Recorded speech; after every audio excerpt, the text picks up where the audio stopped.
ఈరోజు చాలా ఫంక్షన్స్ వచ్చారు, కానీ మొట్టమొదటిసారిగా ఆంధ్ర యూనివర్సిటీలో మీ ఉత్సాహం చూస్తూ ఉంటే ఇక్కడ ఉండే విద్యార్థులు, ఇక్కడ చదువుకున్న పూర్వ విద్యార్థులు మీ ఉత్సాహం చూస్తూ ఉంటే మీ ఆనందం ఆకాశాన్ని అంటుతా ఉంది.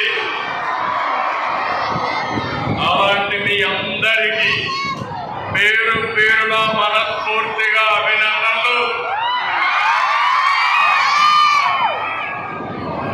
ఈరోజు నేను ఇక్కడికి వచ్చింది రెండు ప్రతిష్టాత్మక కార్యక్రమాల్లో పాల్గొనడానికి వచ్చాను. మొట్టమొదటి